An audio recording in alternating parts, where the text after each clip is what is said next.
Deuda histórica de los profesores. Hemos estado haciendo seguimiento respecto de este tema desde hace bastantes años y al parecer estamos cada vez más cerca de que finalmente se llegue a una resolución.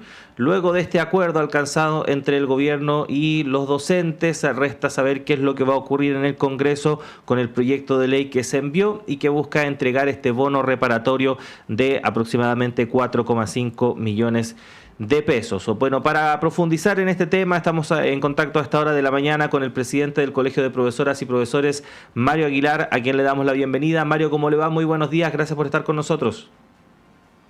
Buen día, Claudio, gusto saludarle. Acá encantado de responderle. Sí, Mario, bueno, no habíamos tenido la oportunidad de conversar acá a esta hora de la mañana, luego de que se conociera esta noticia, el ingreso de este proyecto de ley. Como presidente del magisterio, Mario, ¿qué reflexión puede hacer de manera inicial luego de estar ya tan cerca de culminar un proceso histórico para el gremio que representa?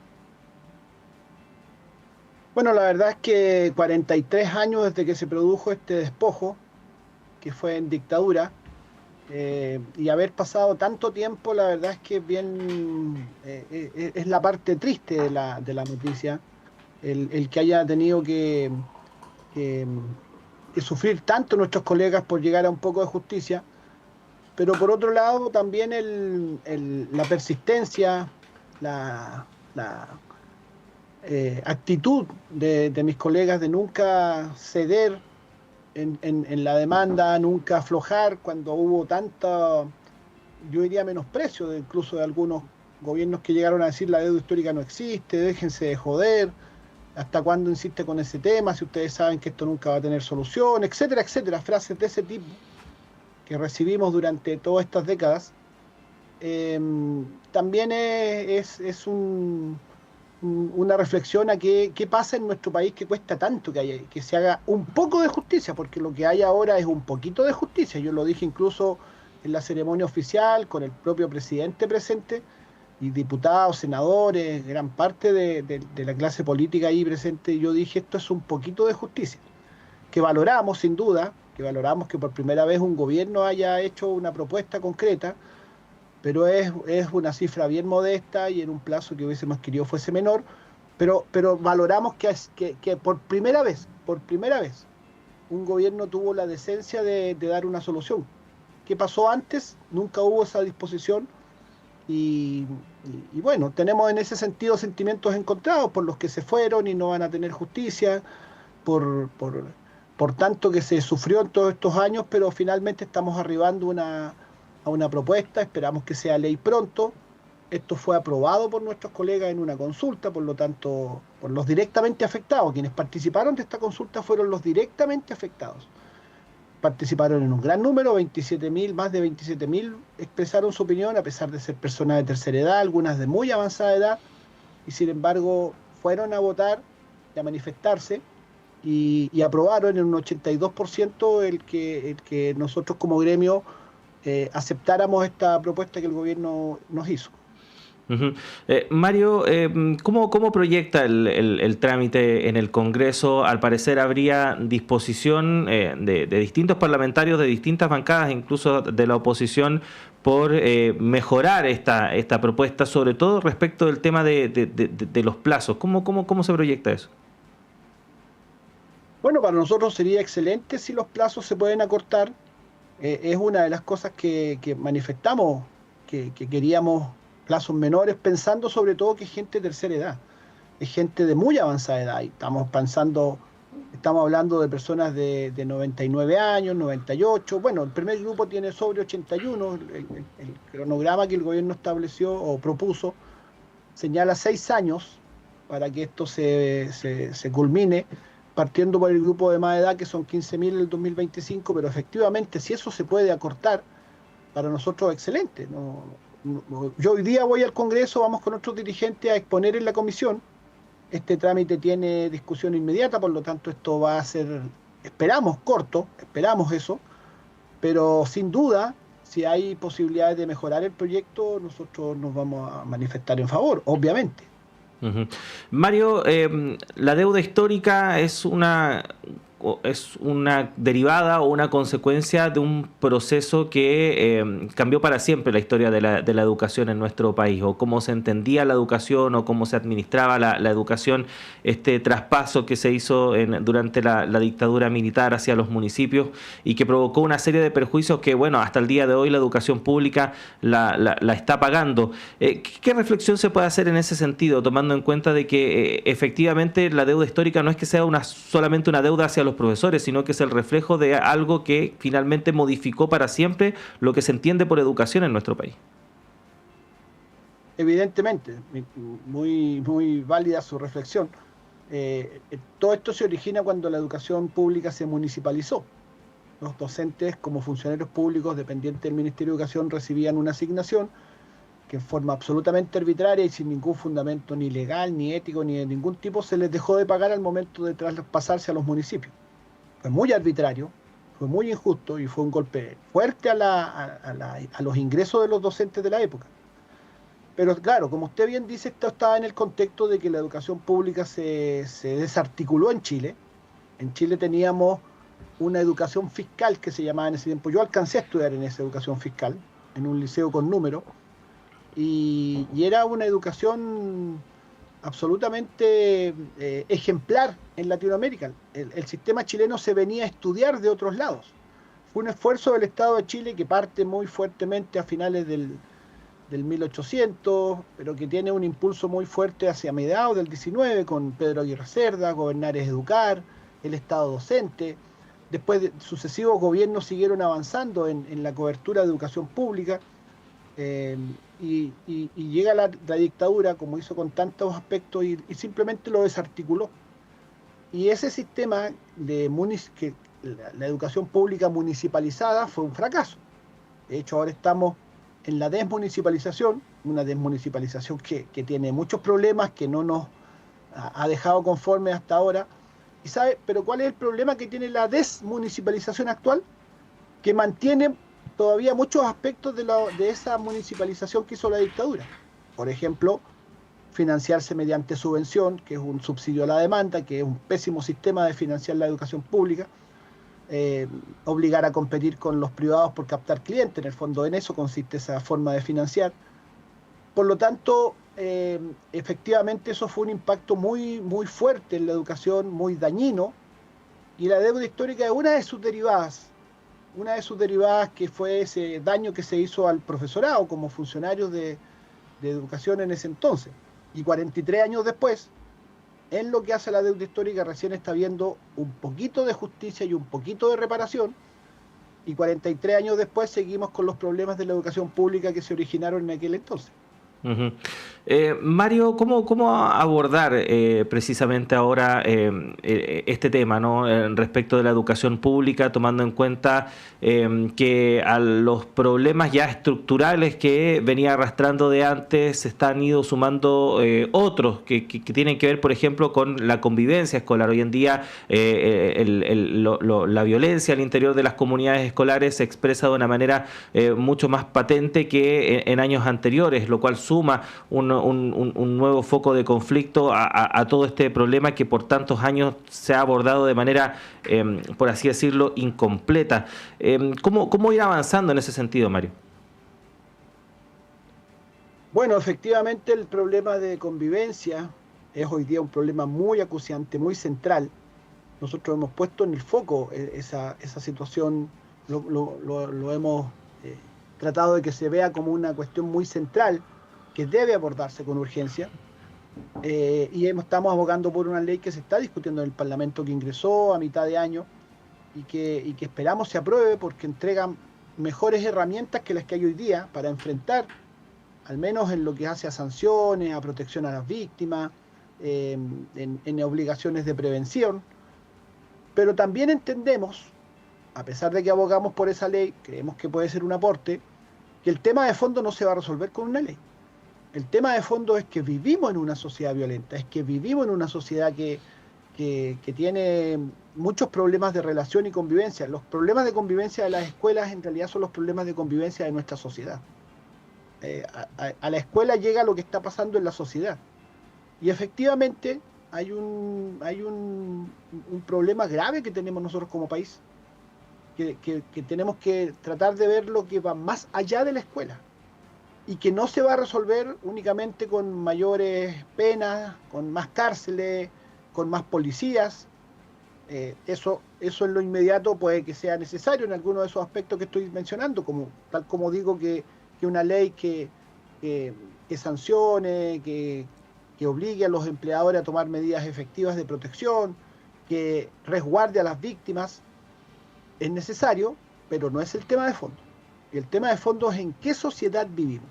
Y ese tema, que puede implicar cambio cultural, que puede implicar abordar temáticas que uno podría decir tiene aristas sociológicas, económicas, sociales, sin duda es un problema grave que tenemos como sociedad. Y eso escapa a que una ley lo vaya a resolver. Nosotros en Chile tendemos mucho a creer que las leyes resuelven todo, como cualquier problema, pum, proyecto de ley que se presenta. A veces es necesario. En el caso de las escuelas, efectivamente, hay pocas herramientas porque no se atiende a la especificidad de la situación escolar. Le pongo un ejemplo de lo que estoy diciendo. Si un profesor queda con una nariz fracturada producto de una agresión, eso en la legislación normal es considerado una lesión leve, no grave. Pero en el caso del contexto escolar, esa es una lesión o un hecho que produce un impacto mucho mayor que solamente la nariz fracturada. Produce un impacto en la comunidad y un daño en la comunidad, afecta a la comunidad de una manera mucho más fuerte que lo que señalaría solamente la lesión. Por lo tanto, eso tiene que ser considerado, y esto que digo no es teórico. Años atrás un docente fue agredido por un apoderado que ingresó al recinto escolar y agredió a sillazos al profesor. Tomó una silla, le empezó a dar sillazos, y eso estaba el profesor con sus estudiantes almorzando, estudiantes de primer ciclo básico. Imagínense el impacto que provocó en esos niños ese hecho. No son solo las lesiones del profesor, son las lesiones psicológicas que quedaron en esos niños y las secuelas psicológicas que quedaron en esos niños, lo que también debe ser considerado. A eso nos referimos cuando decimos que se requiere una legislación específica. Y por eso abogamos por ello, sin dejar de entender que el tema de fondo es mucho más profundo. Estamos conversando con el presidente del Colegio de Profesoras y Profesores, Mario Aguilar. A propósito de eso, Mario, bueno, hay municipios que todavía son sostenedores de colegios en este proceso de desmunicipalización que se está llevando a cabo, que ha sido bastante lento también. Hay varios municipios que todavía son sostenedores de sus colegios, y en algunos hubo cambios de administración en las últimas elecciones, y particularmente respecto de lo que ocurre en Santiago, donde el nuevo alcalde Mario Desbordes ha anunciado un poco regresar a esta política de la mano dura, ¿no?, en su relación con las comunidades de los liceos o colegios llamados emblemáticos, por ejemplo, en su comuna, y estos hechos de violencia. ¿Cómo ve esa política que sabemos que en el pasado no dio muchos resultados tampoco? Claro, efectivamente, como usted lo dice, esto ya fue probado. El alcalde Alessandri, y es cosa de revisar las declaraciones de la época, llegó también con ese mismo discurso y no le fue bien, y peor aún, yo diría que en la época de Alessandri es cuando crece el fenómeno de la violencia escolar. Las noticias a veces se distorsionan, y la mejor manera de a veces ponderar bien los hechos, los datos ayudan mucho a ponderar los hechos. Usted se va a dar cuenta que en la época de Alessandri es cuando más crece la violencia, es cuando aparecen los overoles blancos, y con la respuesta que él dio a los overoles blancos, que hay que sacar las manzanas podridas, amenazó con cerrar el Instituto Nacional y otra serie de situaciones de ese tipo, los overoles blancos crecieron y se expandieron a otros colegios. Entonces, los hechos demuestran que no es una buena política este enfoque únicamente represivo. No estamos diciendo que no haya ocasiones en que haya que sancionar. Efectivamente hay muchos hechos que requieren sanciones, porque si no se consagra la impunidad, cosa que también es muy dañina para las comunidades escolares. ¿Ya? Las personas, desde jóvenes y acorde a su edad y proporcional a lo que haya pasado, tienen que aprender, y eso es parte también de la educación, a que sus actos tienen consecuencias. pero eso no significa suponer que únicamente con la amenaza, la represión, el cierre, llenar de policías los colegios, el problema se va a solucionar, porque no es así y está demostrado por los hechos. Yo quiero insistir que aquí, más que discutir ideas, observemos los hechos. Y los hechos demuestran que esa política es errada, así que yo espero que el alcalde, que a lo mejor hizo declaraciones más bien pensando en una cuña comunicacional o en algo así, ya en el ejercicio efectivo del cargo, no solo en lo declarativo o en las cuñas comunicacionales, se dé cuenta que sin diálogo, sin abordar también las temáticas, el aspecto social de esto, las demandas que existen, sencillamente eso no va a tener solución. Yo creo que hay que castigar cuando corresponda. Si se producen delitos, tienen que tener tratamiento de delitos, porque un delito es un delito. Rociar con benzina a un funcionario, un profesor, un asistente de la educación y amenazarlo con prenderle fuego es un delito y tiene que tener ese tratamiento, pero si se cree que únicamente abordando esa parte represiva, punitiva, se va a resolver el problema, está muy equivocado. Mario, bueno, el Colegio de Profesores y Profesoras es parte de la mesa del sector público. Se cerró hace pocos días el proceso de negociación con el gobierno, se llegó a un acuerdo por el reajuste, pero habían otros temas también bastante importantes que como mesa se buscaba dialogar, conversar, tratar, que tienen que ver, por ejemplo, con la estabilidad laboral, a propósito de este dictamen polémico de la Contralora Dorothy Pérez respecto de la confianza legítima. ¿Qué evaluación hace de lo que fue esta ronda de conversaciones con el Ejecutivo, este proceso de negociación, y que bueno, ahora lo que se acordó finalmente tendrá que ser resuelto también por el Congreso Nacional? Sí, bueno, mire, nosotros fue importante en la parte del reajuste recuperar un concepto que se había perdido en los últimos 2 años, que es que el piso de cualquier negociación es la recuperación del IPC, es la mantención al menos del poder adquisitivo que los sueldos y salarios tienen. Y eso se había perdido en los 2 últimos años, 23 y 2022. El reajuste fue menor al IPC.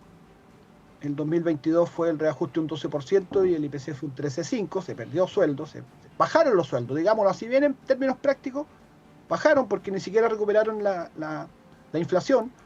Y el 2023 también fue 4,2 me parece el reajuste y la inflación fue 4,8.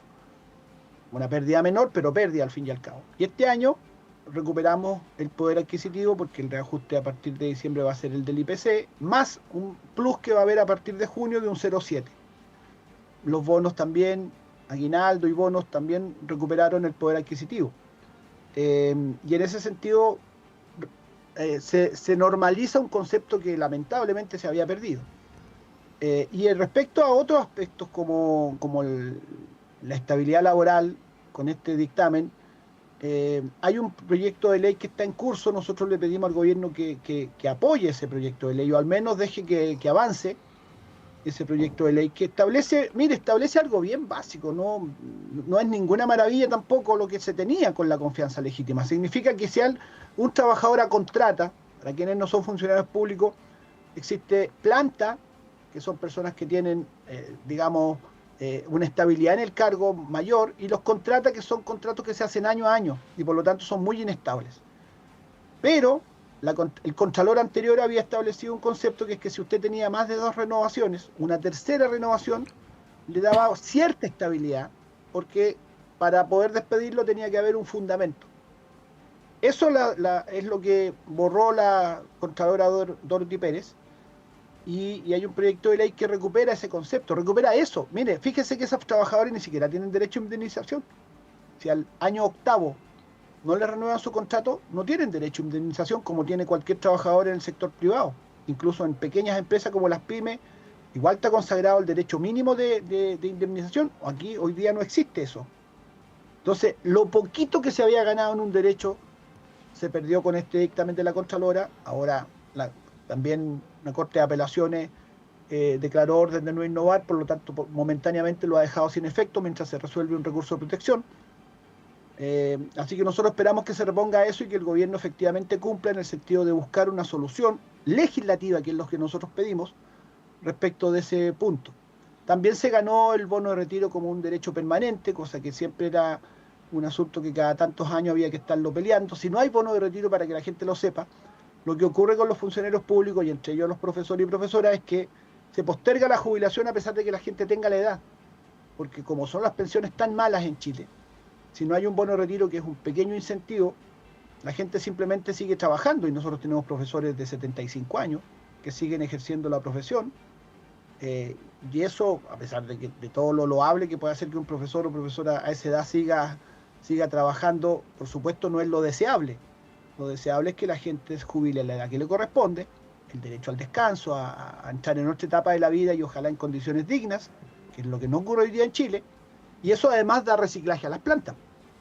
Se renuevan las dotaciones, entra gente más joven con nuevas ideas a trabajar, y eso siempre será deseable que ocurra, y lamentablemente hoy día en Chile, si no hay un incentivo al retiro, la gente simplemente no jubila.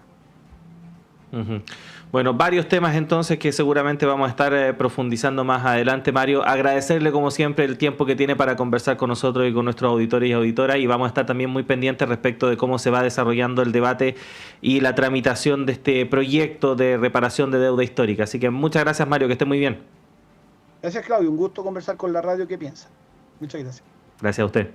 8 de la mañana con 1 minuto, hacemos una pausa en esta primera edición de Radio Análisis. Ya regresamos con más noticias.